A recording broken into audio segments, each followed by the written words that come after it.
¿qué tal? Bienvenidos a nuestro martes de devocional. Mi nombre es Aret Mendoza y es un gusto estar un martes nuevamente con ustedes. Y en este martes quiero traer con ustedes un tema que he titulado En la frontera de la bendición. Es un tema que hace algunos días compartí con un grupo de mujeres y hoy quiero compartirlos con todos ustedes porque ha sido una bendición para mi vida. Y es sobre Asenat. Y es una de las grandes desconocidas de la Biblia que yo le he puesto porque solamente se menciona en 3 versículos. Y en 3 versículos se nos dice prácticamente lo mismo de ella y muy poquito.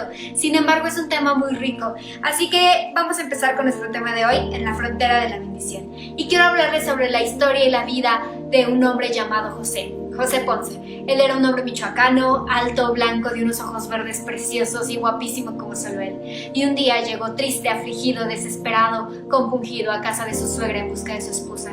Y al verlo así, entonces su suegra y su esposa le preguntan qué había pasado. Y él dice: mi madre me acaba de maldecir.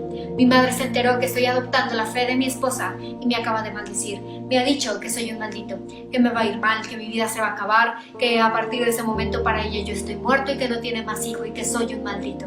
Entonces su suegra le dice: sí, pues yo que soy hija del Todopoderoso te bendigo y Dios te va a bendecir y Dios te va a prosperar y Dios va a bendecir tu entrada y va a ir bendecir tu salida y te va a ir bien. Y bueno, más adelante quiero contarles lo que pasó con la vida de José Ponce. Pero vamos a hablar del esposo de Asenat y es José el Soñador. Seguramente ustedes han escuchado sobre esta bella historia de este hombre llamado José el Soñador. Si no lo han escuchado, vayan a la última parte del Génesis. Les animo para que la lean, es padrísima, es de mis favoritas. Y también hay una película, si ustedes gustan verla, adelante. Si tienen hijos, las van a dejar descansar un ratito porque está muy bonita y muy interesante.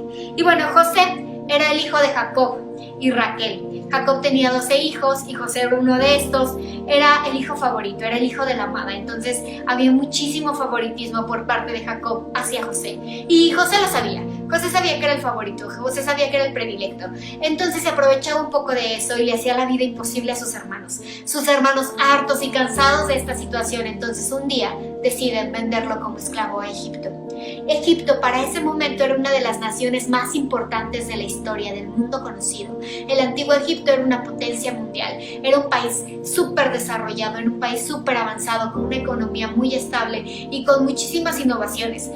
Tenían esclavos. Y José, al llegar a Egipto como esclavo, entonces gracias a la buena educación que había recibido por parte de su padre Jacob, logra posicionarse siendo aún esclavo como con un mejor estatus, con un mejor nivel y llega a entrar a la casa de Potifar.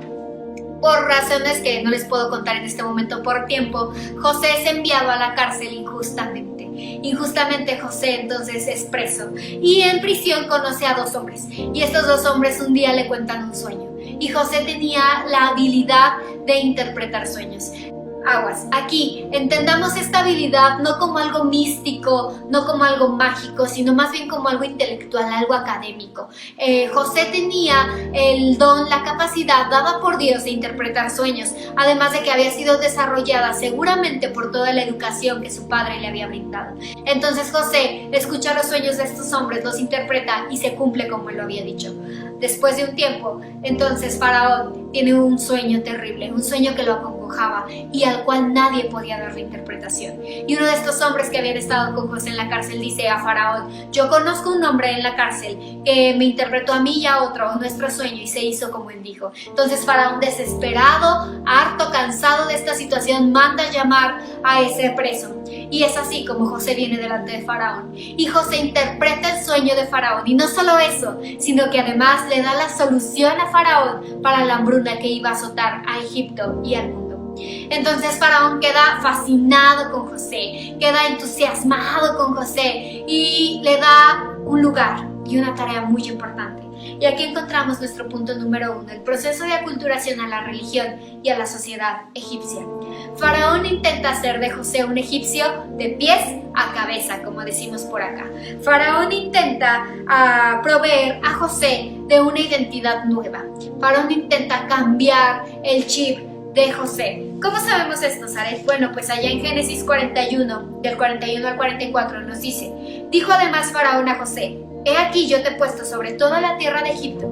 Entonces Faraón quitó su anillo de su mano y lo puso en la mano de José y lo hizo vestir de ropas de lino finísimo y puso un collar de oro en su cuello, y lo hizo subir en un segundo carro y pregonaron delante de él: doblad la rodilla, y lo puso sobre toda la tierra de Egipto. Y dijo Faraón a José: yo soy Faraón, y sin ti ninguno alzará su mano ni su pie en toda la tierra de Egipto. Faraón entonces provee de ciertas características, de ciertos elementos a José para darle una nueva identidad. Y es que Faraón entonces nos dice en la Biblia que se quita su anillo y se lo entrega a José. Cuando dos personas deciden unir su vida en matrimonio, regularmente se acostumbra a que el hombre le regale un anillo a la mujer, ¿no? Si no se los han dado, se los deben, pídanlo. Y bueno, este anillo significa compromiso, es decir, tú y yo tenemos ya un compromiso, tenemos algo ya serio en el que vamos a trabajar para llegar a un propósito en común, pero también significa pertenencia. Ya no eres nada más tú, ya no estás sola, sino que ahora también ya me perteneces, ahora estás bajo mi respaldo, con mi cuidado, ya no estás sola, también ya estamos juntos en esto. Pero también el anillo del rey representa poder. Faraón era considerado un soberano, el soberano de Egipto, de la nación más importante del mundo conocido. Nosotros sabemos que el único soberano es Dios, pero Faraón en ese momento en Egipto era considerado soberano. Así que al darle su anillo le está diciendo: toma mi poder, toma mi respaldo, tú puedes hacer lo que se te venga en gana, tienes toda la autoridad de hacer lo que quieras, porque tienes mi anillo, tienes mi poder, me representas, te estoy cobijando, te estoy amparando. Es así como José entonces tiene el poder de Faraón. Pero la Biblia también nos dice algo bien importante, y es que Faraón lo despoja de sus vestimentas. Faraón le quita a José lo que lleva puesto y lo viste de una manera diferente. Con lo que vestimos, comunicamos. Si tú quieres dar un mensaje poderoso, un mensaje de impacto, vístete de la manera adecuada. Cuando nosotros vamos a una boda, este es un ejemplo clarísimo en el que todos nos identificamos, sobre todo las mujeres. Cuando nos inviten a una boda, lo primero que pensamos no es qué le voy a regalar a los novios. Lo primero que pensamos es qué vestido me voy a poner. ¿Por qué? Porque si estamos en nuestra casa podemos ponernos una playera cómoda, que de repente por ahí tiene algún hoyito, que de repente tiene alguna manchita, un pants también ya viejito, gastadito, y no pasa nada porque estamos en nuestra casa.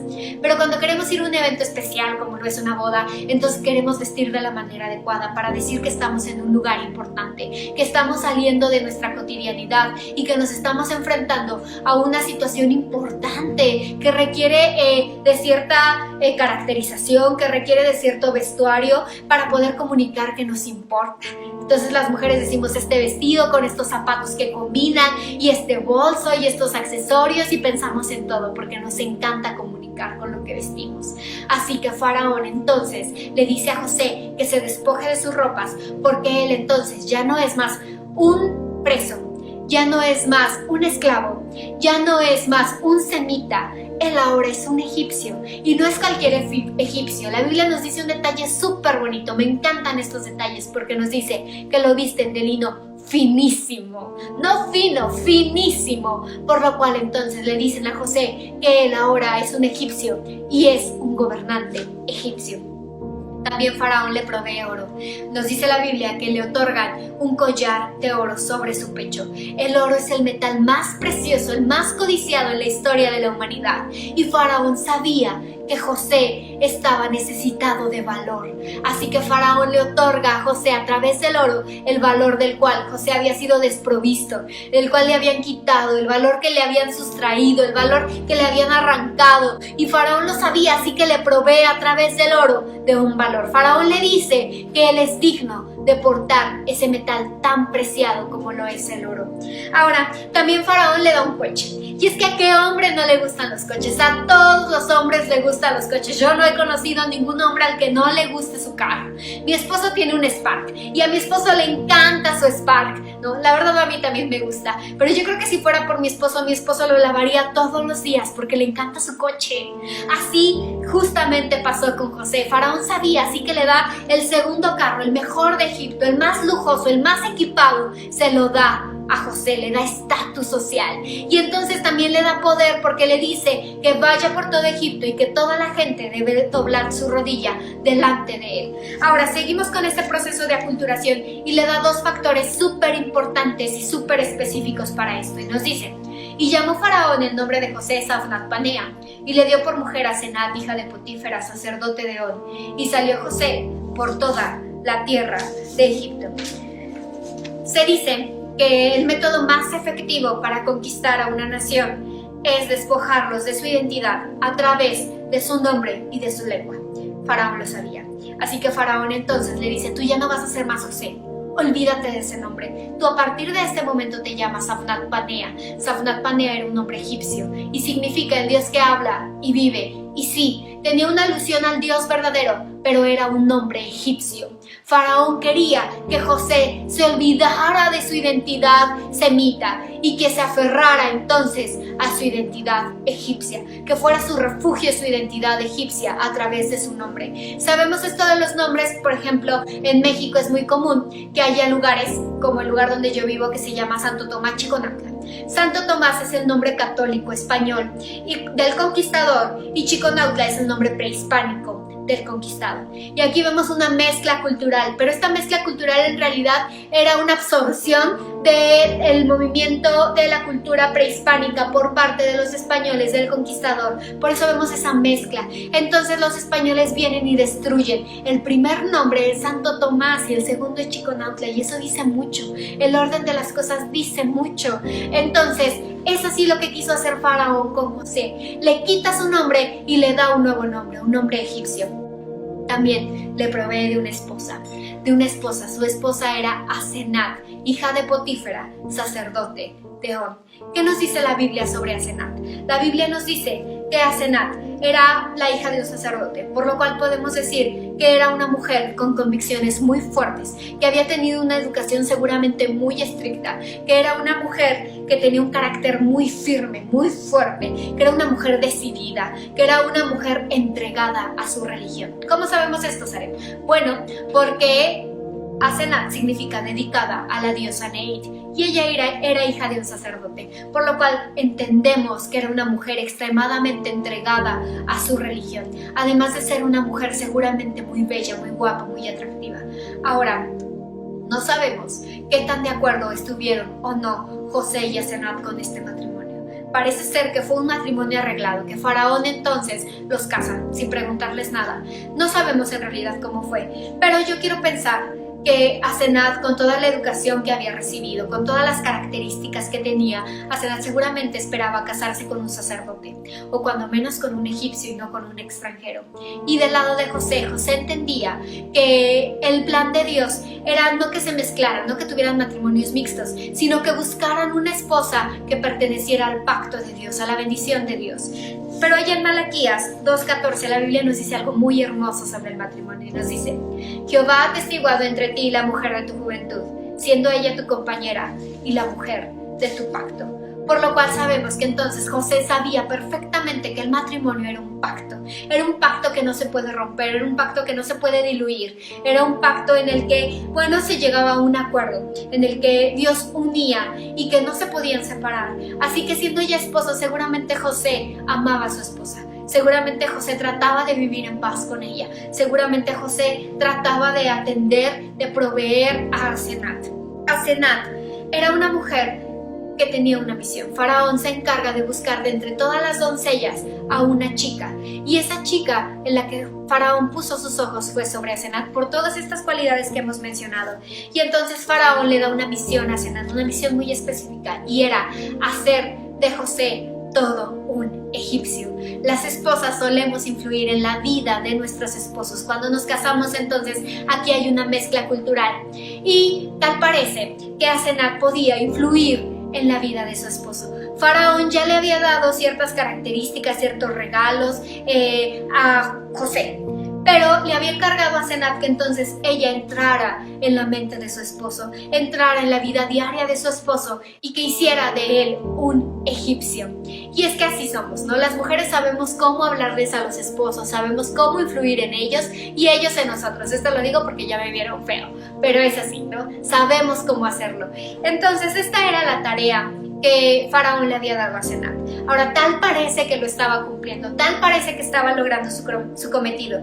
¿Cómo sabemos esto? Pues allá en Génesis 41, del 50 al 52, la Biblia nos dice una cosa súper importante acerca de esto. No se los voy a leer por falta de tiempo aquí, pero nos dice los nombres de los hijos de José y de Asenat que habían dado como fruto de su matrimonio.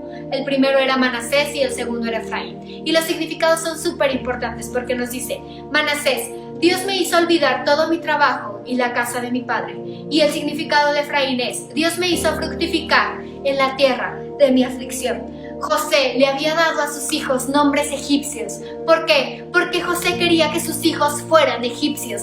José trataba de ser un egipcio, trataba de imitar a los egipcios, pero él no era un egipcio. Aún los egipcios mismos no podían comer con José porque para ellos era abominación. Así que José, al tener sus hijos derechos sobre la tierra donde habían nacido, les provee de un nombre egipcio con la intención de que sus hijos fueran unos egipcios totales, 100% egipcios. Ahora, los significados de los nombres nos dicen mucho, porque si bien sí atribuían al Dios verdadero, al Dios único, al Dios poderoso, al Dios de José, no dejaban de ser nombres egipcios y no podemos dejar de destacar eso. José hacía una comparación entre la casa de su padre y la tierra de Egipto y decía, en la casa de mi padre tuve aflicción, tuve vergüenza, me humillaron, me quitaron mi valor, me vendieron como esclavo, y en la tierra que era de mi aflicción en un principio he fructificado, he prosperado. Entonces dice literalmente, yo quiero olvidar la casa de mi padre, quiero olvidar ese lugar de sufrimiento, ese lugar donde me humillaron,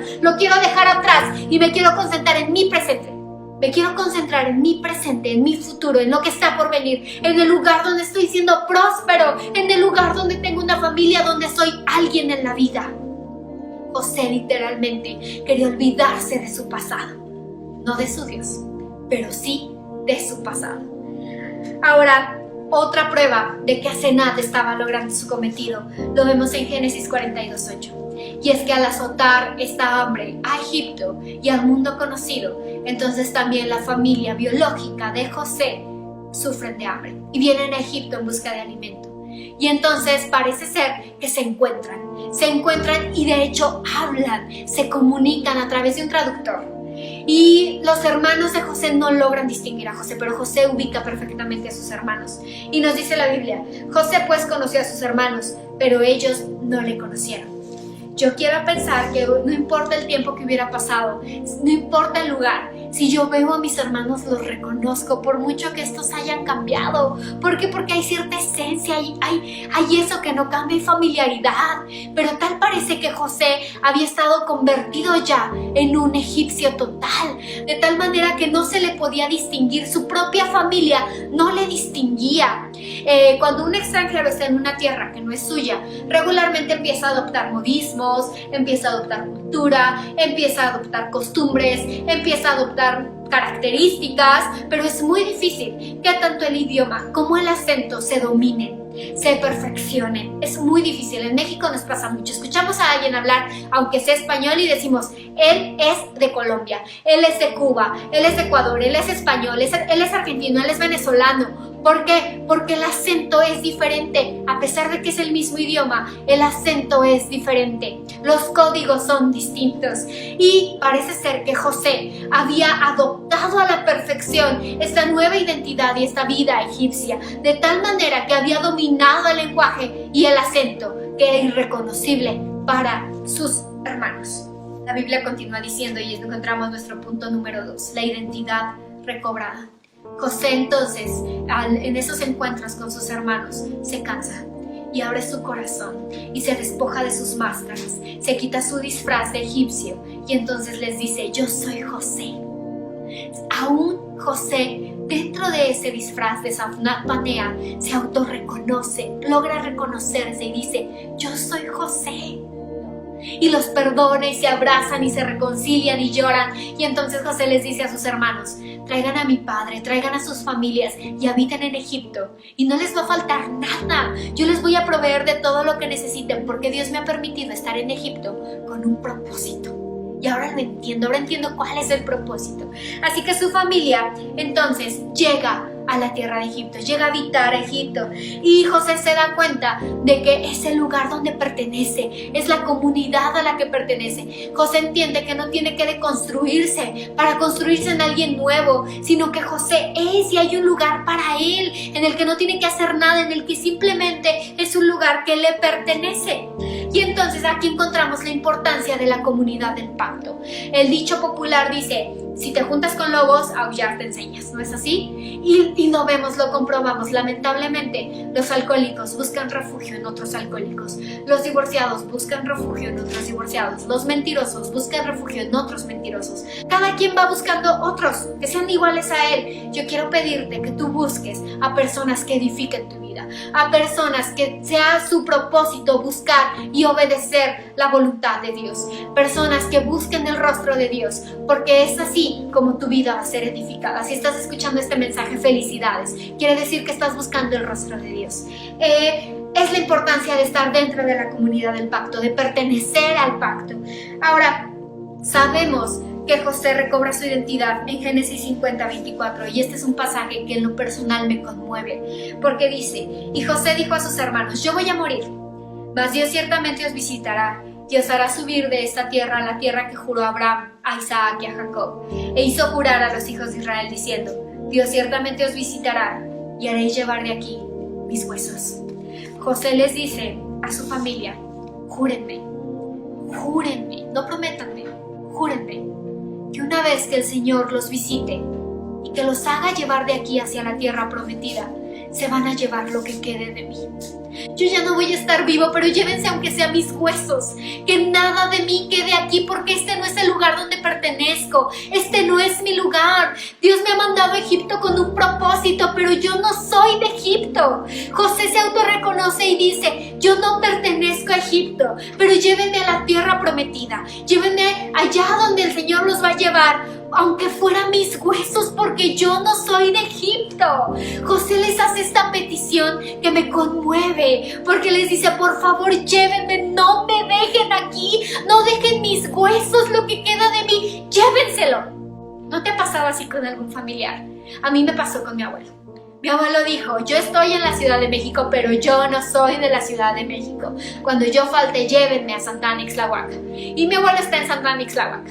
Mi abuelo en realidad está en presencia del Señor, pero sus restos están allá, en su tierra, donde nació. Y así pasa, ¿no? Así pasa con nuestros familiares. Queremos estar en el lugar donde nacimos, en el lugar en el que pertenecemos, sobre todo cuando estamos en un lugar en el que no nacimos, en el que las circunstancias nos llevaron, Dios nos llevó, pero que no somos de ahí. Es el sentido de pertenencia.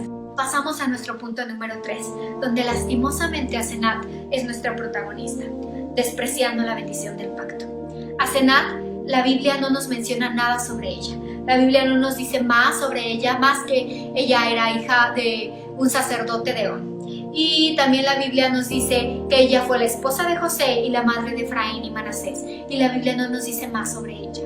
Y algunos piensan que aquí hay dos opciones, A o B. La primera, que es la que muchos comparten, que es: Asenat fue alcanzada por la bendición de su esposo. Asenat fue alcanzada por la bendición del pacto a través de su esposo. Y yo quisiera terminar aquí y decirles: y fueron felices para siempre, y cerrar con este tema, pero tal parece que no fue así. El contexto bíblico nos dice lo contrario. Tal parece que Asenat entonces desprecia la bendición del pacto. ¿Cómo sabemos esto? Génesis 48:1 nos dice: sucedió después de estas cosas que dijeron a José: he aquí tu padre está enfermo. Y él tomó consigo a sus 2 hijos, Manasés y Efraín. Parece ser que Asenat no acude a la bendición del pacto. Parece ser que cuando entonces a José le dicen que su padre va a morir, él toma a sus hijos, pero no se nos dice nada acerca de Asenat, de su esposa. Cuando ya están recibiendo la bendición del pacto, parece ser que Asenat ni siquiera estaba presente ni en una esquina de la casa. Asenat simplemente no estaba. Ahora, pudiera ser que Asenat no acude deliberadamente a la bendición. Quizás Asenat estaba en su casa y al escuchar la noticia dice: vete tú, yo no quiero ir, a mí eso no me interesa, es tu familia, son tus cosas, a mí no me metas, yo ni siquiera creo en ese Dios, yo no quiero ir, llévate a los niños si quieres, pero yo no voy. Y entonces Asenat decide no ir y perderse la bendición del pacto, despreciar la bendición del pacto. O quizá también Asenat simplemente no estaba en el lugar que le correspondía. La Biblia nos dice en 3 ocasiones que se repite su nombre: Asenat, hija de Potífera, sacerdote de On. Tal parece que Asenat no había renunciado a la casa de su padre.